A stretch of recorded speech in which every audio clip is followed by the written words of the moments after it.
高血壓嘅自然療法，重點補鉀。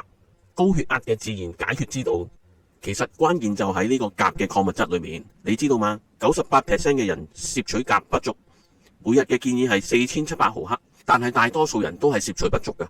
香蕉雖然有鉀，但係糖分亦都非常之高，唔划算。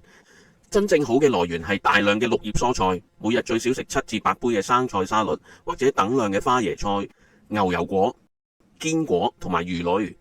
點解鉀咁重要呢？佢可以對抗過多嘅鈉。90% 嘅人食鈉食得太多啦，令到呢個鉀鈉失去平衡，推高咗血壓。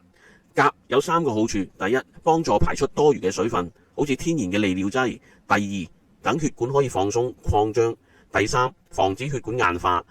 另外，維生素 D3 嘅缺乏亦都會導致呢個血壓嘅升高，建議一齊補充。補充鉀仲可以降低中風嘅風險，因為佢可以令到血液唔會咁容易凝結。所以從今日開始，多食蔬菜，減少加工食物，適量嘅補鉀就可以自然改善血壓㗎啦。但係記得先問下你嘅醫生啊，尤其係已經睇咗醫生食緊藥嘅人。